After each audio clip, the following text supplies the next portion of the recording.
Hello friend, मेरा नाम है शशांक और आप इस वक्त मेरे साथ जुड़े हुए हैं पूछो करने पर। और आज की वीडियो में बात करने वाले हैं दो चर वाले रैखिक समीकरण को हल करने की विधियों के बारे में। इसे हल करने की दो विधियां होती हैं।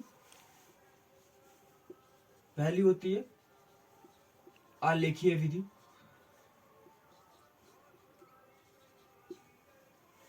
और दूसरी होती है बीज गणितीय विधि। ठीक है भाई, तो आज हम बात करेंगे बीज गणितीय विधि के बारे में। समझ में आ रही है बात? अब जो आपकी बीज गणितीय विधि होती है वो भी तीन प्रकार की होती है। प्रतिस्थापन, दूसरी विलोपन और तीसरी होती है विरज गुणन। ठीक है भाई, तो इसमें से जो हम बीज गणितीय विधि के आज टॉपिक पे बात करेंगे वो है प्रतिस्थापन विधि। आपको समझ में आ रही है?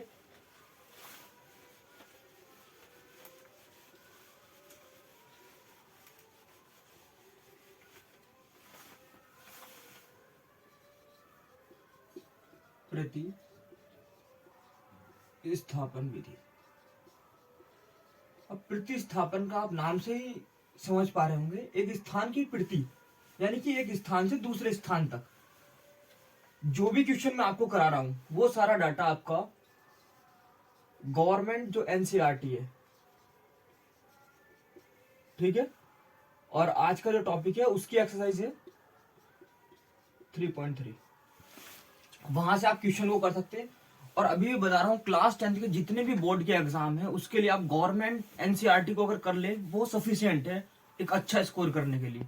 आपको दूसरे राइटर के पास जाने की कोई जरूरत नहीं है। ठीक है नहीं? तो एक्सरसाइज 3.3 का पहला सवाल ले लेते हैं।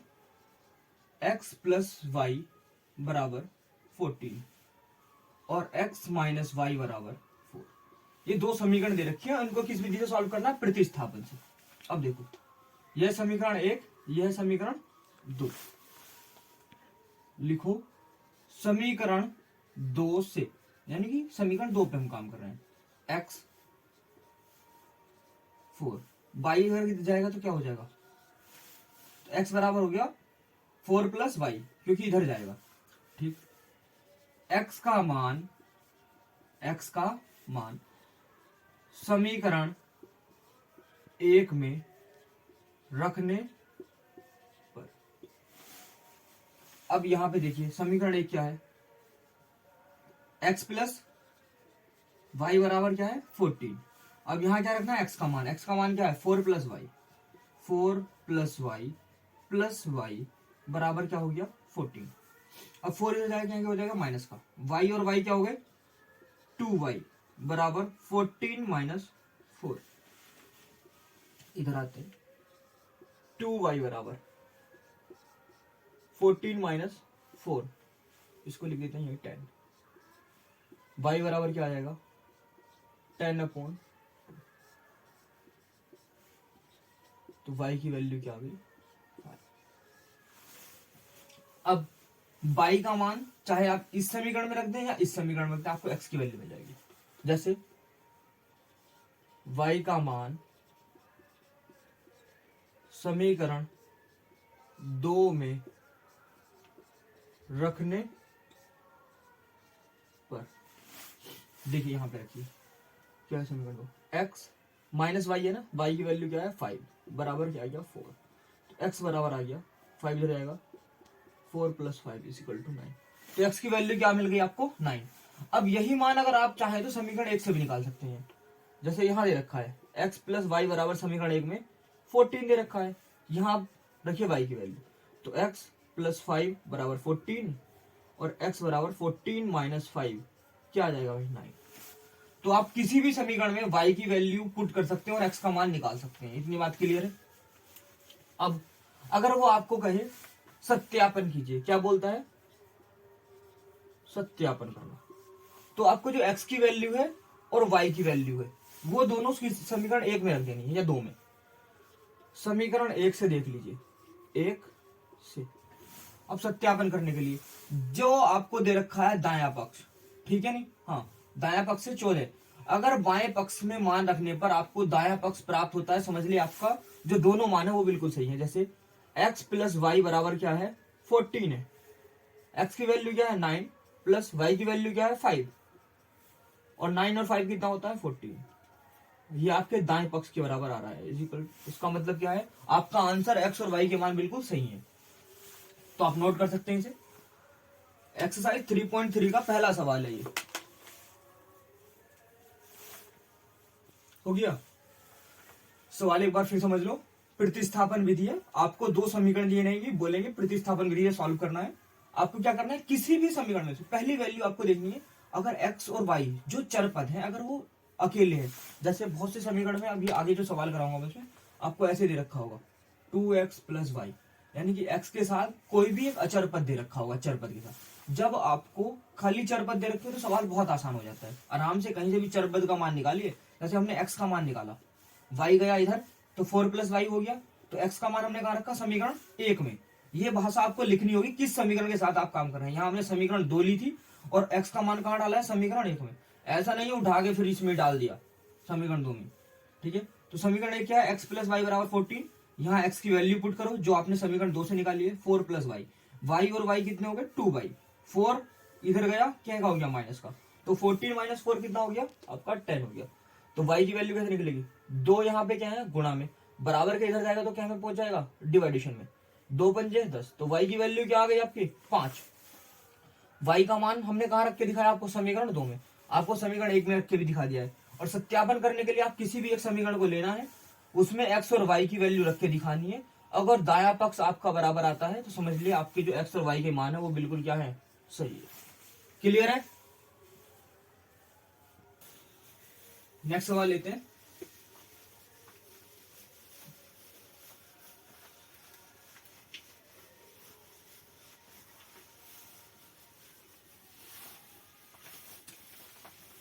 Second question, s minus T बराबर दे रखा है 3 और दे रखा है s upon 3 plus T upon 2 बराबर 6। ये समीकरण 2 है आपकी और ये समीकरण दे रखी है इन्होंने 1। अब आपको देखना है, ये तो बहुत बढ़िया समीकरण दे रखी है, इसमें तो कोई दिक्कत नहीं, लेकिन जो समीकरण 2 है उसको देखना, उसके नीचे डेनोमिनेटर दे रखा है यानी कि हर दे रखा है भिन्न के रूप में, उसे सही कर लेते हैं पहले। कैसे करेंगे आप, समीकरण 2 से, ठीक है भाई, एलसीएम क्या आ जाएगा 3 और 2 का 6 आ जाएगा, यहाँ आएगा 3 दूनी 6, फिर 2s प्लस 3t बराबर क्या हो गया 6, 2s प्लस 3t बराबर क्या आ जाएगा 6। अब यहाँ पे ये आपका क्या बन गया समीकरण 2 में, फाइनली इसको आप समीकरण 2 बना सकते हो अपने, या समीकरण 3 मान लीजिए, ठीक है। समीकरण 1 से देखिए, समीकरण 1 से क्या आएगा s माइनस टी बराबर 3, तो यहां से s बराबर क्या आ जाएगा 3 प्लस क्या आ गया t। s का मान समीकरण 3 में रखने पर, समीकरण भिन्न के रूप में रखी थी, पहले उसे मानक समीकरण बना लिया अपना 2 चर वाला और उसके बाद उसमें मान रखा। कभी ये सोचे तीसरी समीकरण कहां से आ गई। अब s का मान यहां रखना है आपको, कहा यहाँ पे 2s प्लस 3t बराबर क्या है 36, यहाँ रखिए मान 2 इंटू क्या है 3 प्लस t प्लस 3t बराबर 36, 2 तिया 6 प्लस 2t प्लस 5t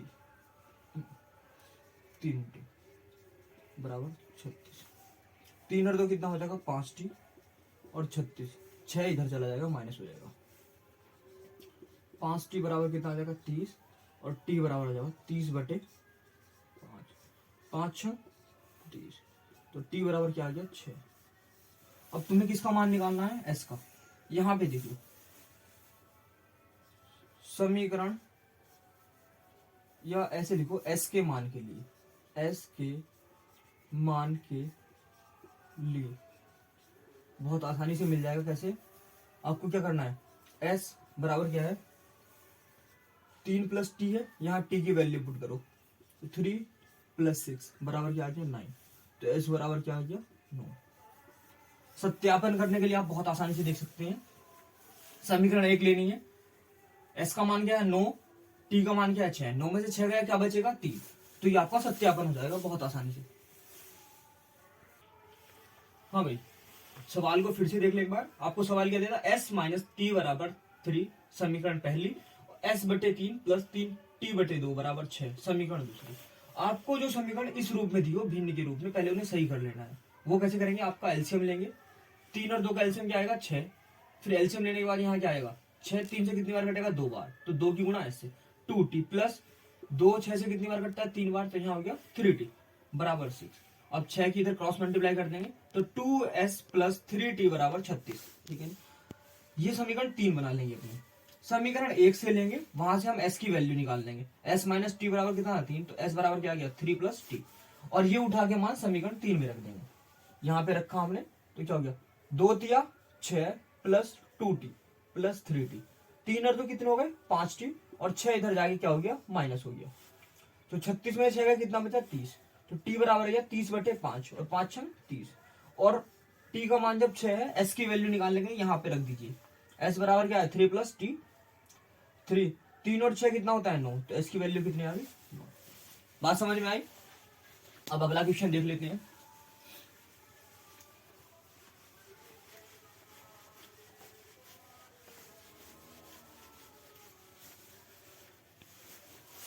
बाकी सवाल बहुत आसान है, एक सवाल और करा देता हूँ। 0.2x प्लस 0.3y बराबर कितना दे रखा है 1.3 दे रखा है, और नेक्स्ट क्वेश्चन है 0.4x प्लस 0.5y बराबर 2.3। ये आपको समीकरण 1 दी है, ये समीकरण 2 दी है। अब इस सवाल को करने के दो तरीके हैं आपके पास, या तो आप इस सवाल से पहले पॉइंट को हटा दें, वो तो अब तो बहुत आसान बन जाएगा। जैसे एक नॉर्मल समीकरण में बना देता हूं आपके लिए, समीकरण 1 से क्या करना है आपको, ये जो 0.2x है और प्लस 0.3y है और बराबर लिख रहा है 1.3, तो 2 बटे क्या हो गया 10, 3 बटे क्या हो गया 10, और यहां से हटाएंगे ये भी क्या हो गया, तो कुछ इस प्रकार से हो गई 2 बटे 10x प्लस 3 बटे 10y प्लस 13 बटे 10। अब इनका एलसीएम ले लीजिए इधर वाले पद का, क्या हो गया 10, 2x प्लस 3y बराबर क्या हो जाएगा 13 बटे 10, इस डिनोमिनेटर से कट जाएगा। अब 2x प्लस 3y बराबर क्या हो गया 13। एक्चुअल में जो आपकी समीकरण नंबर 1 है वो अब ये बनी है 2x प्लस 13y। यहाँ पे बिल्कुल सेम प्रोसेस करेंगे, और यहां से जो समीकरण बन के आएगी वो क्या आएगी 4x प्लस, या करके दिखाई देता हूँ समीकरण 2 से 4x प्लस 0.5y बराबर कितना दे रखा है 2.3, पॉइंट हटाओ 0,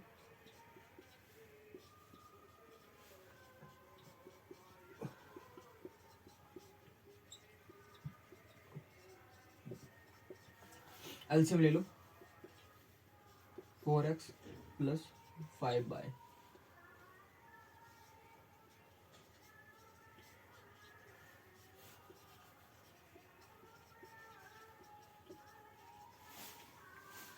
इतना प्रोसेस करने के बाद आप यहां से x की वैल्यू उठा के यहां डाल सकते हैं, या चलो करके बताता हूं, यहां तक उतार सकते हैं।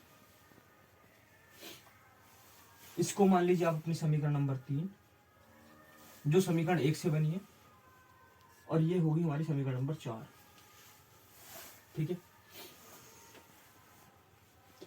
अब इस प्रोसेस के बाद जो एक्चुअल समीकरण हमें मिल गई, अब इनको तो भूल जाओ, सवाल किन से होना है इन दो समीकरण से। जैसे 2x प्लस 3y बराबर 13 और 4x प्लस 5y बराबर कितना हो गया भाई 23। ये हमारी समीकरण नंबर 3 बनाई हमने, और ये समीकरण नंबर 4 बनाई। ठीक है, अब सवाल का प्रोसेस क्या रहने वाला, समीकरण देखिए 3 से, यहां से आप एक्स की वाई की किसी की वैल्यू, एक्स की वैल्यू निकालते हैं 2x प्लस 3y बराबर क्या है 13। एक्स की वैल्यू निकालने के लिए पहले 13 माइनस 3y, एक्स बराबर क्या आ जाएगा 13 माइनस 3y बटे क्या हो गया 2। अब ये जो x का मान समीकरण 4 में रखने पर, ठीक है भाई, समीकरण 4 क्या आपकी 4 इंटू एक्स की वैल्यू क्या रखनी है, क्या है 4x है ना, तो x की वैल्यू रखनी है 3y अपॉन 2 प्लस फिर क्या है 5y बराबर कितना है 23।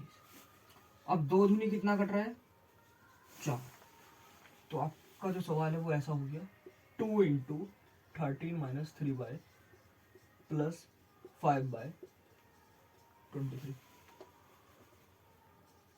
अब 2 के अंदर होने के लिए 13 दूनी 26 माइनस 3 दूनी 6 प्लस 5y बराबर कितना हो गया 23।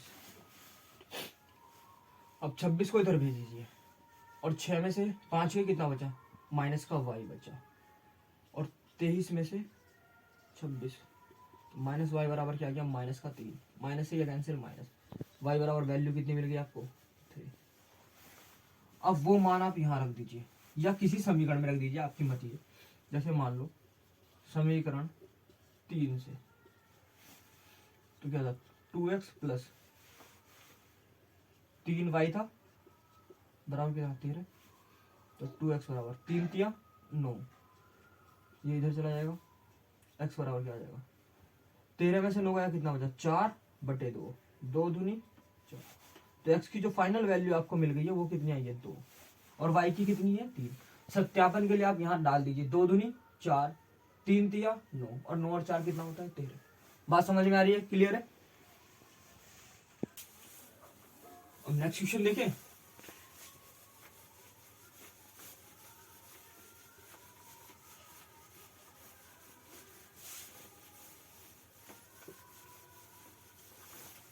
अब जो पहले क्वेश्चन के बाकी पार्ट है वो आप आराम से कर सकते हैं। अब आते हैं क्वेश्चन नंबर 2 पे, ठीक है।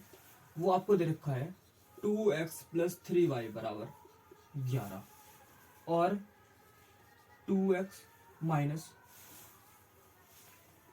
4y बराबर माइनस के 24 है ना, ठीक है।